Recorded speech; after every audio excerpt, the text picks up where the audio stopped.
Welcome to the Dream Life is Real Life podcast with your host, Hannah Hermanson, bringing you real-life stories of people who realized their dreams to educate and inspire you to create your legacy of abundance now.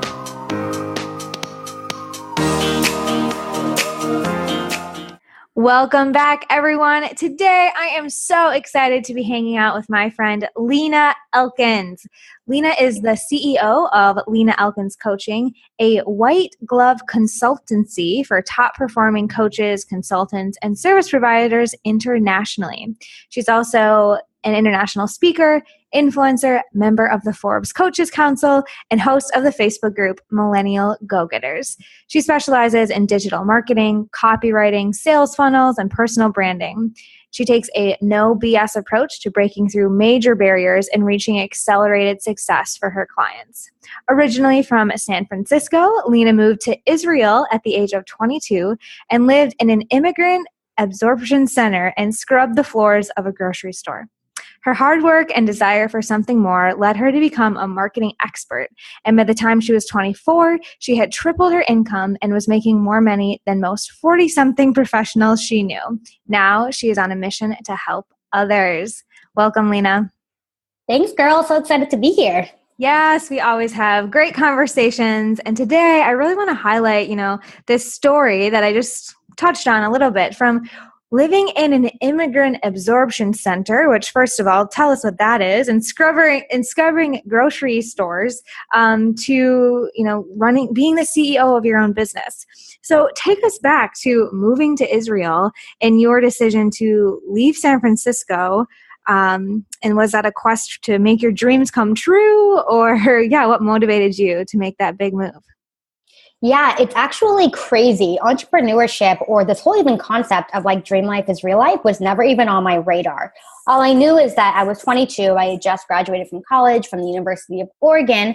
And I just knew that I wanted to try to do something different. While all my other friends, as you know, Hannah, were like in this 25-year-old crisis of, okay, how am I going to get a job? How am I going to do whatever my next steps are? I really wanted to try to do something unconventional. And at the time, my sister was actually living in Israel. And so I thought, what better time than now? So when I actually moved to Israel, I couldn't afford regular rent. Rent in Tel Aviv is actually pretty expensive. And the only thing I could afford was to live in an immigrant absorption center, which is really exactly what it sounds like. It's a place where people live during transition when they immigrate to a new country. They also have them in the States. But this one was in Israel, and there were immigrants from all over the world. So obviously there were Americans, French, all kinds of Europeans, Ethiopians, Russians. So there were all kinds of different people living there, and it was subsidized housing. So it was very affordable. And simultaneously, they also taught us Hebrew. So we got some language skills there as well. And then in order to pay my minimal rent that I could afford, I actually got a job at a local grocery store in the small town I was living in because I couldn't really get anything else. I didn't have the language skills. I didn't have any real professional skills at that time. I had just graduated, and I didn't really stand a chance in any other space. So I figured, hey, it'll help improve my Hebrew. Maybe I'll meet some people in this town. Remember, I moved there by myself. I didn't know anyone. And so I thought maybe this would be an okay opportunity, So I worked at this grocery store, learned some Hebrew, mostly about like organic fruits and vegetables and, vocabulary around that, super useful stuff. And then eventually I was able to land a marketing job, an entry-level social media marketing job at a local nonprofit. And it's so funny looking back on it. I don't even know what they saw in me. Like, I didn't know anything about marketing, but they must have just been like, okay, well, she's a millennial. She's 22. She knows how to use the internet. We'll give her the job. So they gave me that job, and it just became apparent to me very quickly that I did not mesh well with this whole 9-to-5 structure. I hated having bosses. I hated having to be in an office, commuting, like all these things that most people just accept as, well, this is how life is supposed to be. I couldn't accept it. There was just something in me that told me, Lena, this isn't for you. So at that time, I actually made a good friend to turn into a marketing mentor for me. He himself had his own very successful digital marketing consultancy in Tel Aviv, was also American. He was from LA. And then he kind of took me under his wing for a few months. And then after that, plus my experience that I had in the nonprofit, I just decided, look, I get it now. I don't have to be the greatest at whatever it is that I'm doing. I just have to find a few clients that I can have on my own, who I can help serve, so that I can basically build a life here for myself. And it's also important to remember that, it depends where you live in the States, but in a lot of places, minimum wage is very low, right? And so what I was making at this nonprofit job also didn't cover my rent really in Tel Aviv. It was like $1,500 a month. And I just knew that that was not something that I could control at all. And I wanted to be in a position where I could make the money I wanted to work. I could work with the type of clients I wanted to work with, and I could work on my own schedule. And also, since my family was in America, it was also really important to me that I would be able to go visit for extensive periods of time. And I just thought that if there was a time to try out this whole entrepreneurship thing, why not at 22? Before you have real responsibility, before you're married, you have kids, you have a mortgage to pay for, or it's really a time that it's okay to be broke and to mess up and to embarrass yourself. And I just knew that that would be the time to do it. There would be no other time. So I just jumped into it head first, and I never looked back. And that was like 4 years ago now. Yeah, head first for sure. I think it's actually unique for people to really own and say, okay, if there's a time to fail, I'm going to set aside this time to fail. Yet I think that willingness to learn and step out of convention and try something totally different is where we find the most high achievers, or those, next levels of success, typically come after that, like a bold decision of some sort, like you're describing. So, clearly you are a millennial go-getter, right? Someone who just packed up her bags and moved across the world. Do you think that desire to break convention or to not accept maybe the status quo was something that you grew up with, or did it hit you right after graduation? Like, talk to us a little bit about, your coming to accept or not accept convention. Yeah, that's so interesting. I feel like so much of the time, and you know this, that people have these stories of like, I knew I was meant to be an entrepreneur from when I was 4 years old because I was selling baseball cards, or my dad had a business and he was not, or my parents were creative and really taught this. For me, it was actually quite the opposite. And I didn't even know that entrepreneurship was a thing until I really entered the space on my own. But, my parents were always 9-to-5ers, corporate, good, stable, steady, reliable jobs. Yet at the same time, like I think many millennials were, I was raised with a lot of negative money stuff going on in the conversations in my household. And so when I grew up, it was very clear to me that you would never start your own business. This is the safe way to do it. This is why you've gone to school your whole life. This is what you need to do. But even so, you'll never really be happy. And I think, again, that's what we've all seen is our parents always complaining about money, even if it's not obvious, right? Even like subconsciously, all these ideas get built up into your mind. And so for me, it was a huge, you know what? Here's the thing. I think that I very much easily accepted myself doing my own thing. That was never hard for me, but I was terrified of what everyone else thought. And I was terrified of what my parents thought. And for the first year, maybe, I remember telling my mom, like, I just took out a $10,000 loan to pay for a so-and-so coach. And she was like, you are crazy. Like, nobody in my life, all my friends. And I was so humiliated. And because of that, it started to creep in this doubt. Am I doing the right thing? Because I was taking advice from all the wrong people is what it ultimately was. All of these people who were in the 9-to-5, who were still students, they couldn't possibly understand how I would try to take this unconventional path. So because of it, that was what was so hard for me to accept, was how do I accept to not care about what other people think and just purely focus and stay in my own lane and just worry about what I'm doing without taking advice and caring so much about what everyone else thinks.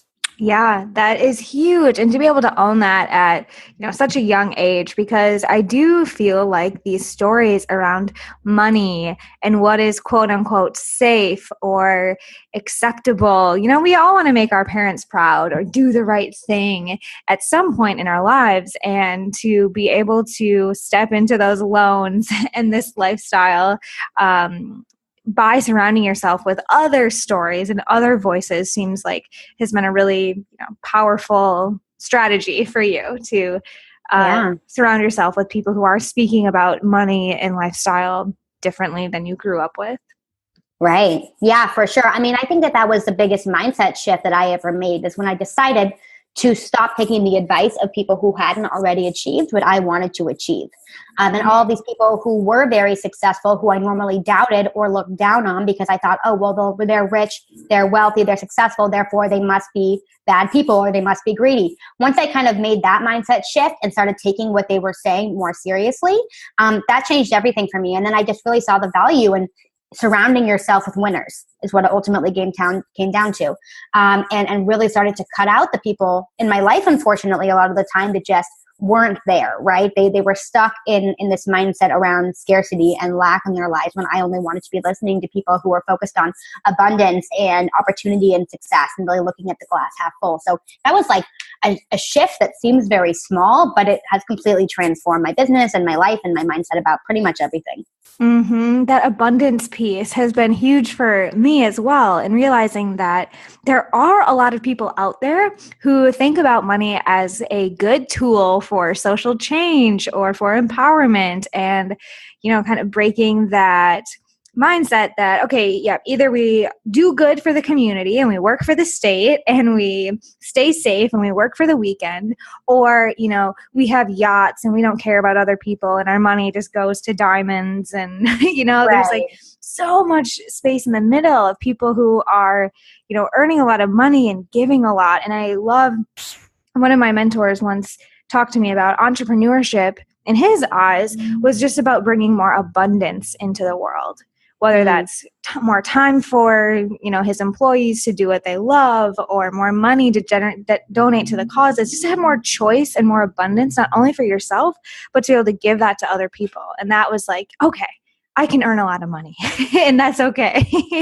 Yeah, totally. It's interesting. I know that you've read the Jen Sincero books, but it's such a huge, and bizarre misconception that we have to break down, which is that it doesn't have to be either or. It's not like you're wealthy and you're awful, and if you are broke, then you're pious and amazing and humble.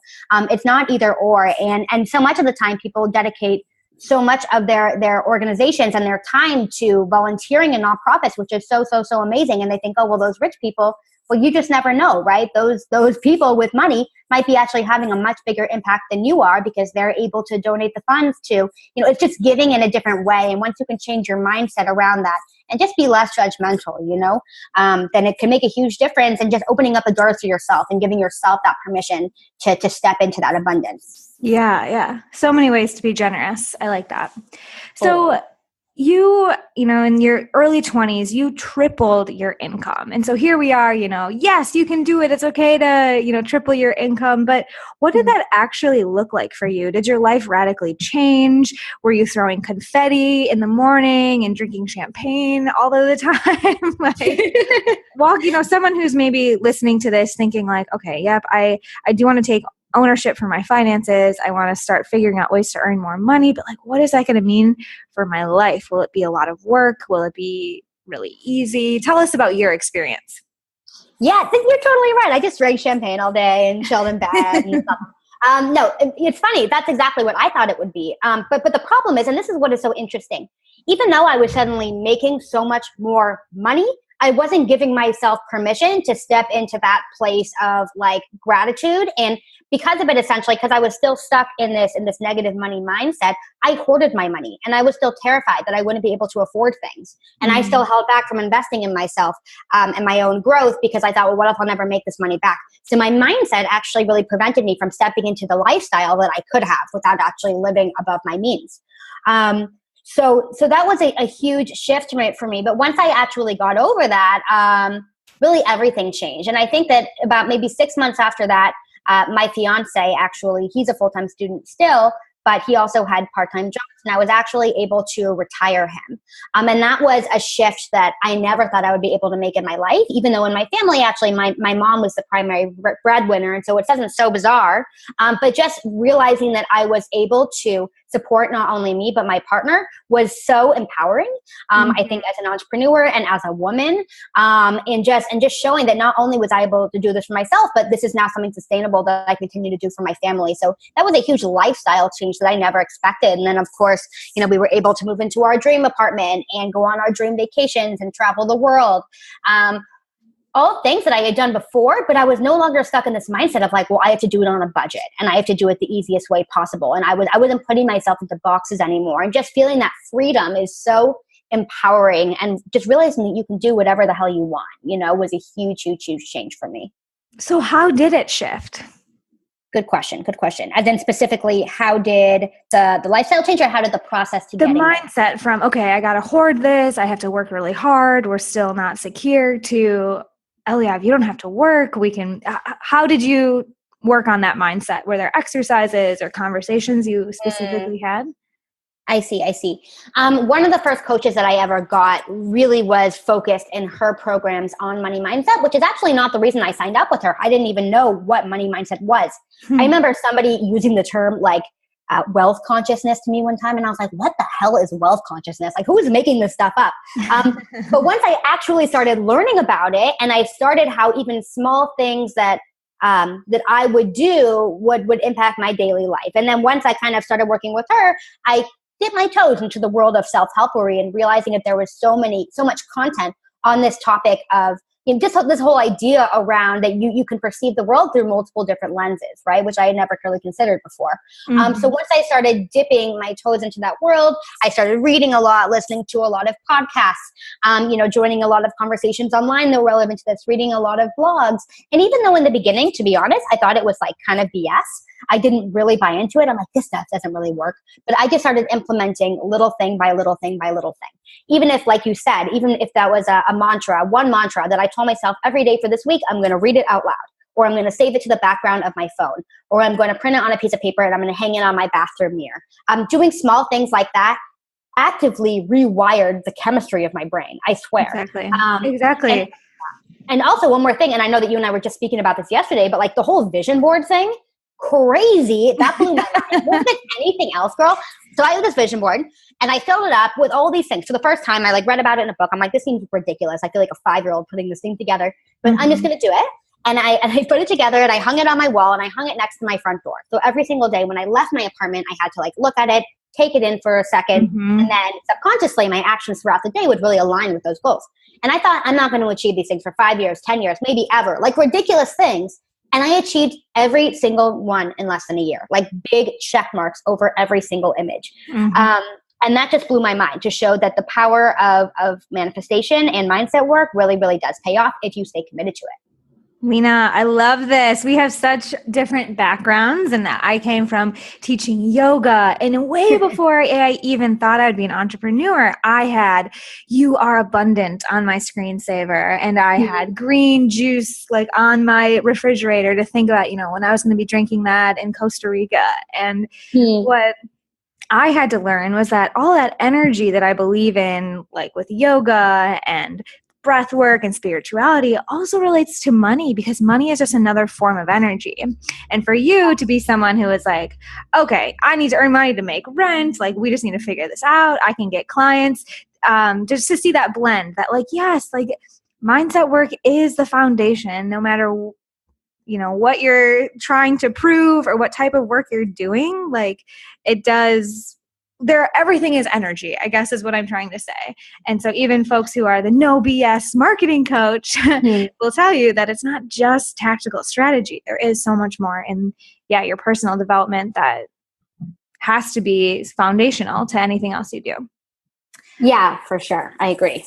And something else I just wanted to kind of come back full circle is when you were talking about retiring your partner. And I think that is such a great example of generosity looking different than something we may have grown up seeing. And bringing more abundance into your world by saying, hey, partner, and this is exactly what Mac and I are doing. I see a lot of your energy going into working and, kind of keeping your head above water as a student or as an educator. And if I have the abundance to say, you don't have to do that just for money, and to be able to bring, Eliav onto your team, pursuing passions in a different way, and for Mac to be able to educate in new and different ways, that to me is such a unique way that we weren't taught. You can, especially as a woman, be generous and change the world by giving other people ease or opportunity. Yeah, I completely agree. And you know what's so interesting about it? When people hear retiring their partner, I feel like people suddenly think of Eliav, my fiance, just like laying by the beach all day and like going shopping. And what was so cool about it is it really gave us an opportunity to actually become much closer, because he started asking me, so, what are you working on? Or what is this? And he suddenly had the mental and emotional space to start engaging on a deeper level. And so what eventually started happening, as you know, Eliav now works in the business, right? Which is something that we never in a million years imagined happening. I mean, he also, speaking of coming from different backgrounds, came from a completely different background, also knew nothing about entrepreneurship or that this was possible, but also having the opportunity to educate a partner in that way and bring them even closer to you is such a rewarding and special thing that I could have never imagined in a million years. And it's just it's such a big change that I'm so grateful for. That was such a surprise, Yeah. Yeah. And that's something else that we probably don't measure, is that we think about our clients, we think about our income, yet that ripple effect, when you decide to stand in your power and you decide, I'm going to blaze a trail, I'm going to figure this out, not only for myself, but for who else this is going to impact. And you see these side effects of, for me, my parents understanding what entrepreneurship even is, or for my partner to not have to go to work, or my brother to be like, maybe I don't need to get a job right after college. Like Hannah is teaching me something. Yeah. But yeah, just to be able to, again, show more people what's possible, I think is so inspiring about you being the go-getter that you are. Thanks, girl. So we're reaching that point in the conversation, which I like to call pop quiz, my background in education. So I will be grading you, but there are only three questions. And the first one is, what is one action you would encourage listeners to take today that could help them get towards whatever their dream life is? Hannah, these are tough. One action. You gave some already, I think. Yeah. Okay. One action that you can do today is, you know what? We were just speaking about this yesterday. Get out of Facebook, guys. Stop scrolling through your news feeds, comparing yourself to everyone left and right, because the more people that you allow into your brand, the more it's going to influence your brand, and the more that you're just going to sound cookie cutter. You need to stay in your lane. You need to focus on your unique message and what unique gifts that you can bring to the world. And I think also just remembering, everybody needs to remember, no matter where you are in your entrepreneurial journey, that there are people out there in the world right now who are waiting for you. They're looking for you and your unique message and your unique story. And so if you don't put yourself out there in the right ways, they're never going to be able to find you. So just put all fear to the side, stop comparing yourself to everybody else, and stay in your lane. And that's where the magic really happens. Yeah. Comparison is the thief of joy and the stunter of creativity. So, amen. Yeah, let's throw that app out the window. Yeah. Okay. All right. Solid. Okay. Question number 2 is, what is a tangible resource you would recommend? Perhaps it's for people working on this money mindset, or maybe it's just something that really changed your life, whether it's a book or a podcast or a person that you would recommend people getting their hands on. Sure. A book recommendation that I highly, highly recommend is called F.U. Money by Dan Lok. Like F, the letter, and U, like F.U. Money, Dan Lok. It is hilarious and so well written, and just really gives you like a bird's eye view into what your entrepreneurial journey is going to look like. Looking at it from all angles. It's a great read. Awesome. I haven't read that one. I'm taking note. Get on it. Question number 3, how can people learn more about your work and stay connected with you? Yeah, so you guys can always check out my website, lenaelkins.com. You could email me, lena@lenaelkins.com. And you can follow me on Instagram, which is lenaelkins18. 18. Yep. Awesome. Yeah, when people give you their personal email, folks take advantage of that, even if it's just to say, oh my gosh, Lena, I used to work at a grocery store, because you never know what those connections can make. And I think it's actually something along those lines is how we originally connected. It was a quick message that we had something in common. And since then, and I have been working together and creating more abundance in the world. Dream team. That's right. So thank you so much for taking time today, Lena. We will well, you and I will be chatting soon, and maybe some listeners will be emailing you soon. But for the rest of you, remember that you can check out all of the resources Lena mentioned on the website, dreamlifeisreallife.com/podcast. And we will be back next week with another inspiring guest. Thanks, Hannah. You're the best. Bye. Bye. You've been learning how to make your dream life your real life with Hannah Hermanson. To get the resources mentioned on today's show and to listen to past episodes, visit www.dreamlifeisreallife.com.